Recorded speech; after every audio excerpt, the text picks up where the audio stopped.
Hello and welcome to the MLTI podcast, Teaching with Tech. This is episode 25 of season 2, and I'm your host, MLTI Ambassador Chris Beckwith. And I'm your co-host, AJ Rogg, also an MLTI Ambassador. And this episode is focused around social media in the classroom.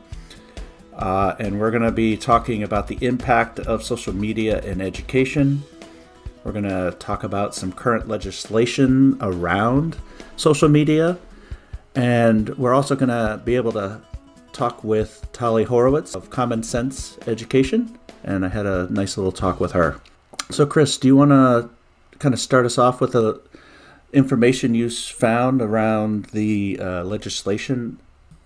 Yeah, I was reading an article about something that the U.S. Congress has been working on. It's actually been batting it around since 2022, and this kind of emphasizes what a big deal social media is and what a concern it is for a lot of parties, not just in education.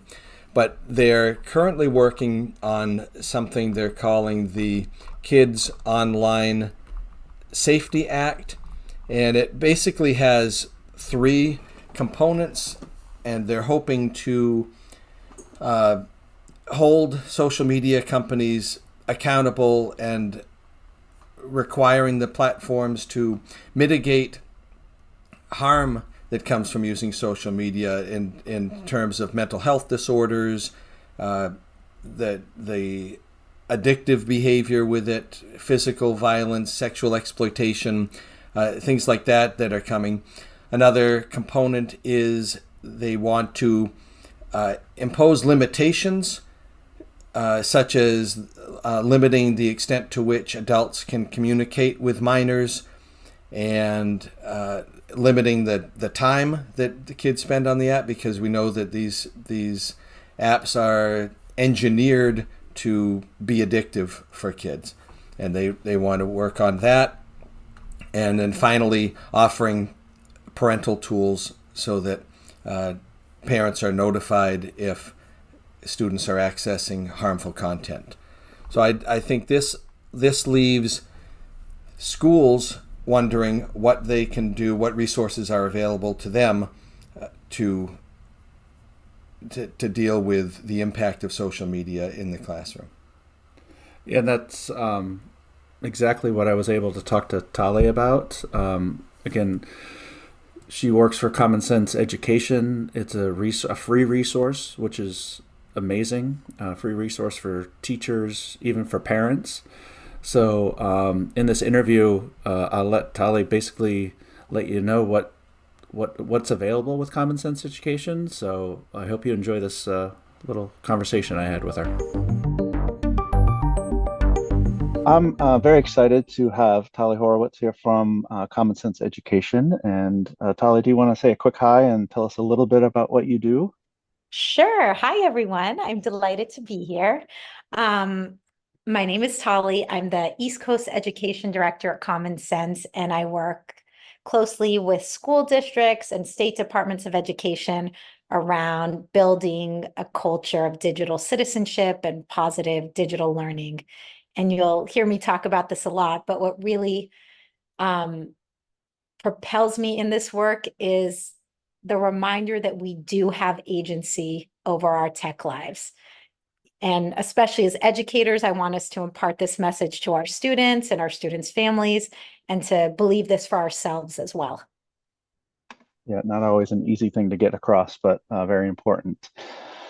So I was hoping you could describe how Common Sense Education could help teachers navigate, this tricky world of social media in the classroom, and maybe talk about some resources that you have.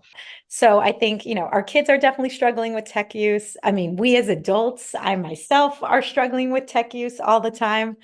I think we also know that what happens on digital communications outside of the school day comes back and impacts the school day. And so really, we're trying to actively help kids, educators, and families develop healthy digital habits and feel a sense of agency with navigating the digital world.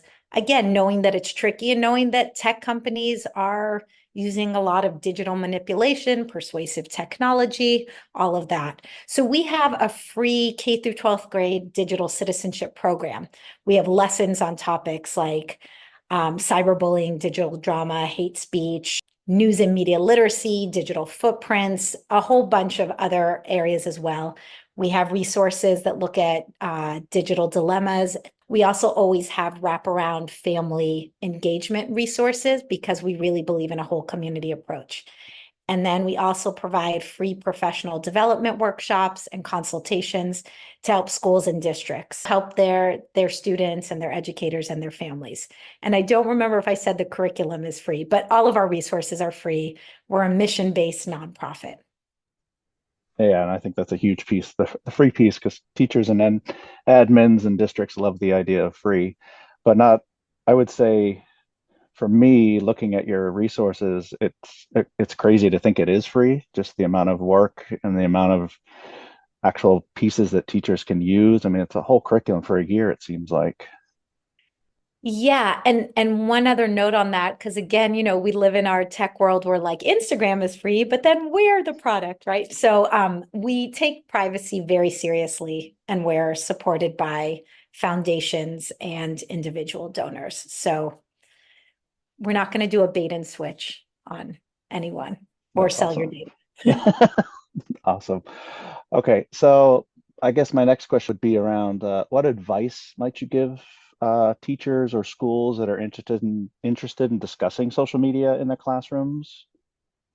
Yeah, sure. So, teachers, and I think for any listeners who are also parents or living at home with young people, we know kids are really watching what we're doing all the time, um, watching more sometimes even than listening to what we're saying. So I think it's really important for us to model healthy digital habits.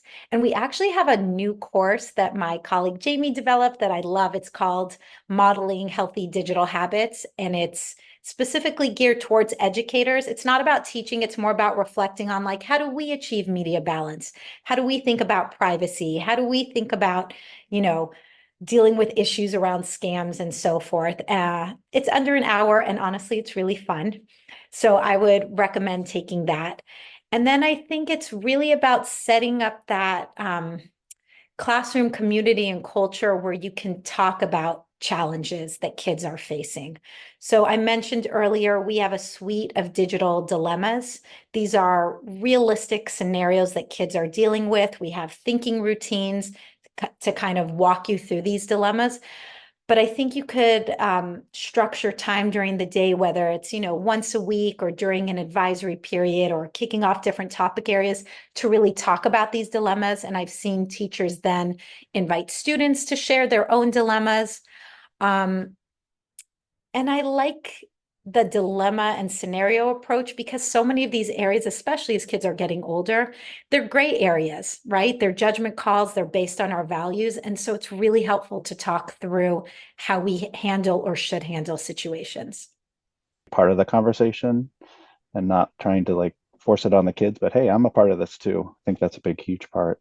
Totally, totally. And I think it's helpful too, because just to give listeners like a concrete example, some of the dilemmas might be like, hey, Aaron posts an embarrassing video of me, Tolly, and everyone's like, Aaron, that's hilarious. And I'm like, take it down. And so you're looking at the different perspectives of why might you not want to take it down? Why is this a beneficial situation to you? Why is it hard for me? Why would it be hard for you to take it down? So I think just having the different perspectives. I know for me as an adult, my first thought might be like, Aaron's being a jerk. And it's like, wait a minute, Aaron's getting a lot of, social capital from this. And kids might have a very different take on it. Or they might be like, well, Tolly, you weren't always nice to Aaron. So maybe this is payback. Can you share? I know you work with lots of schools with the work that you do. Can you share any experiences with those schools that you have found or they have found creative ways to teach their students about social media safety?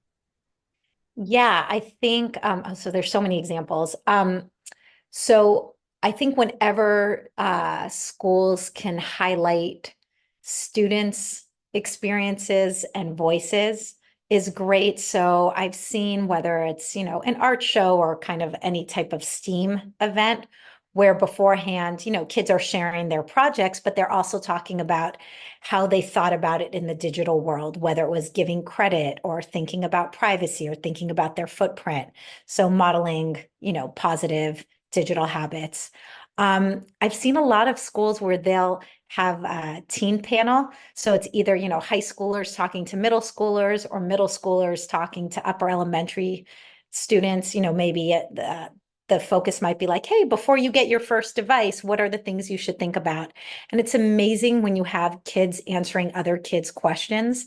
And like all of a sudden you'll have like, a ninth grader who's like, yeah, I wish I had known, or I wish I had done X, Y, and Z, and it was from like 2 years ago. So that's something I really recommend. I mean, we talked about these digital dilemmas, the thinking routines, where it's looking at other people's perspectives and, thinking through taking appropriate action. I've seen schools integrate that into a restorative justice approach and even peer mediation groups. So again, you've got that structure and it's kind of uniform throughout. And even one of my favorites was Student of the Month, where the Student of the Month highlighted like healthy social media posts. Like, one kid with, I don't remember what they called it, but it was like a version of shout outs. So it'd be like, Erin, thanks for putting on this great podcast. As a presenter, you really made me feel comfortable and engaged. And so again, we're just showing there's so many positive uses of social media as well. Yeah, I love that. That's great when kids can shout out other kids and positive things that are going on. All right, so one last thing, just throw this out here. Are there any other related topics that you feel might be worth mentioning before we say goodbye to each other? Yeah, I would say let's talk about AI. That's Yes, I would say that's a good one to talk about. that's happening. We have a new AI literacy collection, and it's not necessarily about teaching kids how to use different AI tools, but what they should consider when using AI. So kind of big picture, what is AI? How does it work? What's the difference between AI and generative AI? And then, talking about AI bias, talking about issues around plagiarism, talking about how the algorithm really works. And these lessons are great. They're 15 to 20 minutes. While they were designed initially for middle and high school, upper elementary teachers are also using it. And honestly, a lot of schools are using it with their staff. I mean, it's great to share with families and just kind of as we're all getting more comfortable with what generative AI can do or what we should be considering, they're really helpful. Um, you know, AI literacy is like grounded in digital citizenship. I think we can't talk about it enough. And again, what are the great things we can do with it, but what are the things we always have to be thinking about? Yeah, I would agree. And I think I heard you say in there that probably a good idea for teachers to really preview a lot of this material that you have before bringing it to students, just so they have an understanding of themselves around what AI is, because we know kids are just going to have question upon question upon question, and I think having that resource ahead of time is a good point that you had made. Totally. I just did a professional development workshop yesterday with colleagues in New York City. And we did a scenario where it was just asking people, to stand on each side of the room. Like, do you agree that this is a professional use or not a professional use? And it was like, hey, is it okay to use generative AI to write students' IEP goals and report cards? Or if you're an administrator, is it okay to use generative AI to write teacher evaluations? And it was really interesting hearing people's take. Everyone was kind of like, you can't ever put in the personally identifiable information. But other than that, it really varied on responses. And then the question was, if you are using it, do you have to inform students? Do you have to inform colleagues? Do you have to inform parents and caregivers? And so I would just recommend that schools have these conversations with their staff so that at least there's some level of level setting. And again, we're just hearing about what are the things we should be thinking about from that ethical perspective. Well, Tali, I really appreciate the time you took. I know there are so many more resources. We probably could spend a 3 hour podcast just talking about all the things that you do and have for teachers. So if you want to do a real quick plug of where they go, how they get there to see some of these, that would be Yes. great. Okay, great. Thanks. So please go to commonsense.org/education. On the far left, you'll see the digital citizenship band, and you can look underneath there. You'll see our curriculum. You'll see lesson collections. We have a whole new well-being collection, which is fantastic. You could always just type in digital citizenship well-being collection, Common Sense, and that'll also pop up. And if you are teaching the lessons, please apply for recognition. So again, when you're at commonsense.org/education, you'll see a professional development band, and you can click under there recognition. You can get educator recognition for just teaching one lesson. You get a cool digital badge. Or if you teach to multiple grade levels, multiple lessons, you can get school recognition, which schools love because it's a really nice way to share with your community, like, hey, we're preparing kids for the digital world we're all living in. Thank you again for your time. I really appreciate it. And I bet we'll be talking again soon. Yeah, thank you for inviting me. And I just want to thank everyone because I'm a former teacher and I'm also a parent with kids in school who are happy. And so I thank you, teachers. And I love working with Maine. Like, I need to come visit. You guys are fantastic. Yeah, it's great. We'll treat you well. We'll take you out for some lobster. That would be great. That was a great discussion you had with Tali. What she said at the beginning about the adults modeling appropriate behavior with social media reminded me of an article I just read about parents oversharing personal information about their children online. So that in this case, the children's worst enemy online is their own parents, who from birth have been sharing very personal information about with photos or just stories about their first diaper changes and bodily functions and adolescent developments that the kids are mortified to discover were online. And when their classmates discover them, the kids go to school and they get bullied. So that the parents are not doing this out of any intent to do harm, but the consequence is it does have consequences at school, and the kids are suffering for it. Yeah, I would say that that's a really good point about social media. Doesn't take a break. I mean, social media is 24/7 for these kids. So the whole line between school and home and parents and friends, it's all intertwined with each other, and you can't really separate any of that unless you basically turn your phone off. So I think that's why in that interview when Tali was talking about how important it is for us as teachers to be discussing this, because we don't know that parents are really discussing it at home, and we do see the implications of these pictures and comments that students are getting inundated with throughout the day, during school, after school.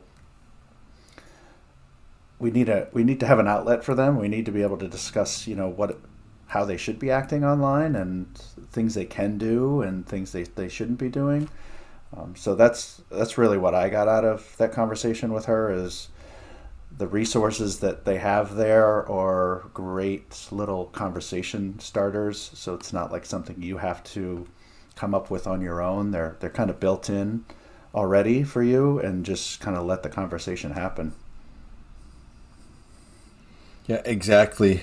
Kids, they need to be taught how to use these tools. They've grown up with them, and parents did not grow up with them. Most of the parents have not grown up with them. So the kids have had to learn on their own, and they've learned some bad behaviors. As far as social media and community outreach, I had a discussion with a former teacher and currently a library circulation supervisor, a friend, Mike McCartney, and he talked about his experience with social media in the classroom before the advent of learning management systems like Google Classroom. So he would set up Facebook groups and use YouTube videos with his classes as a way of communication, because that was all that was available. And it was pretty effective. He did projects where kids would create fake social media accounts, fake Facebook profiles based on book characters, and it was kind of labor intensive, but it was effective. Now we have tools that simulate that, so they don't actually have to get on the social media sites themselves to do that. But probably the biggest impact that his use of social media had was that it allowed him to intervene and help to prevent a student suicide at one point. And without those connections through social media, that may not have been possible. And unfortunately, what happened in their district, it happens in a lot of districts, or maybe for the better, enough colleagues and parents were concerned about the teachers connecting with students on social media that they end up being banned. And so now with Google Classroom and other tools like that, we have a platform that mitigates those risks. But you had mentioned, AJ, that the pandemic brought difficulties even with those. Yeah, I mean, you didn't really have that FaceTime with students, so you were still trying to have those conversations, and kids wanted to have conversations with you as a teacher, and you only had limited time on screen when you had your, your Google Meet up or whatever platform you were using to have your video conference or video classrooms. Kids still wanted to get in contact with you about work that they needed to do, and it's that touchy piece of how late do you have a conversation with a kid about their homework, and how do you make sure you're showing them interest in what they're asking, but setting those parameters up. And I think that was hard for some teachers and easier for others. And then I think that's where that whole gray area of appropriateness of conversations with students at what hours kind of got clouded, and I think that's why those bans happened. So I do think these platforms like Google Classroom have helped, because you can set some parameters up on those, which has been very helpful.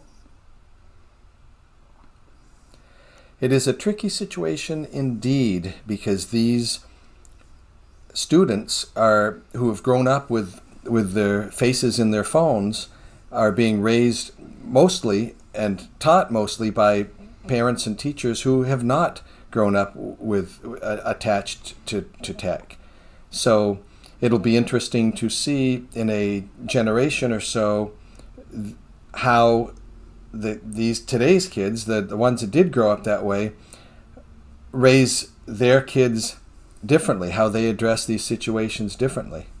And I'd like to dig into that more right now, but it seems like I have a lot of unread messages in my social media, so I better go check What those. was that? Sorry, I was looking at my phone.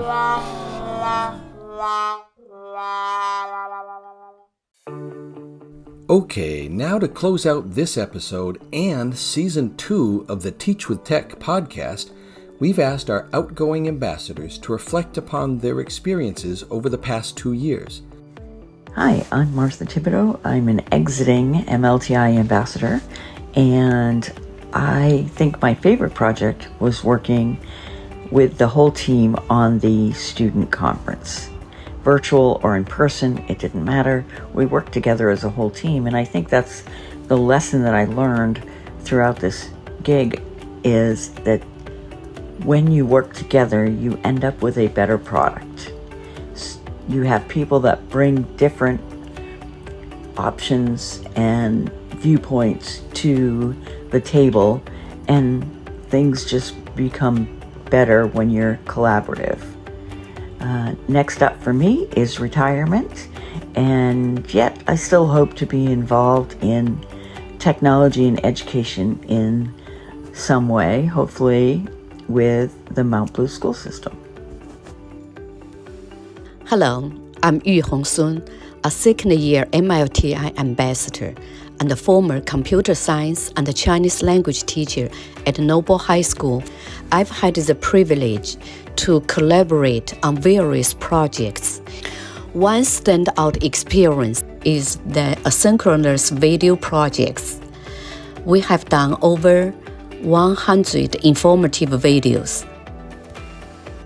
Presenting at conferences and visiting schools has allowed me to share knowledge directly with educators, making learning more engaging for students.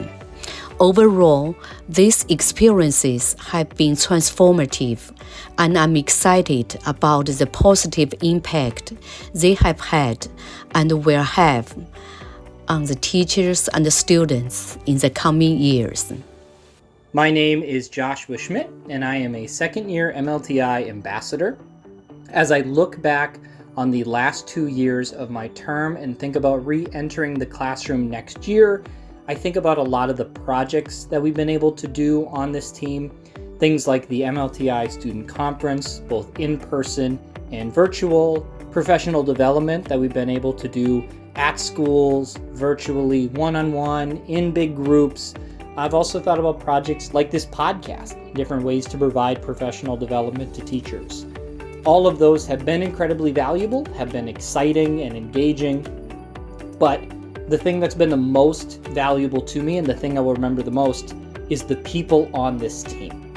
I felt like I learned every day for the last 2 years, and that has given me such a better skill set as I return to the classroom and a better understanding of the educational environment in Maine, how varied the educational environments are, and I just think it's going to make me a better educator next year and for the rest of my career.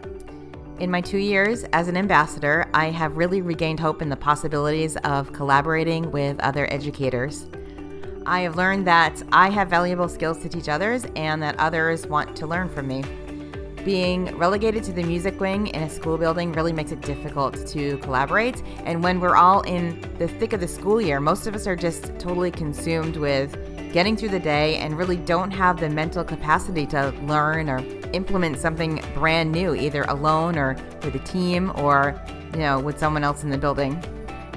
So these last 2 years have really given me the freedom to collaborate and learn so many new things that I'm able to branch out and move out of the confines of the music wing, as much as I loved teaching music, to a more collaborative and centralized position as a STEAM integrator for my new school, so I can now continue supporting educators in the same capacity that I did as an ambassador.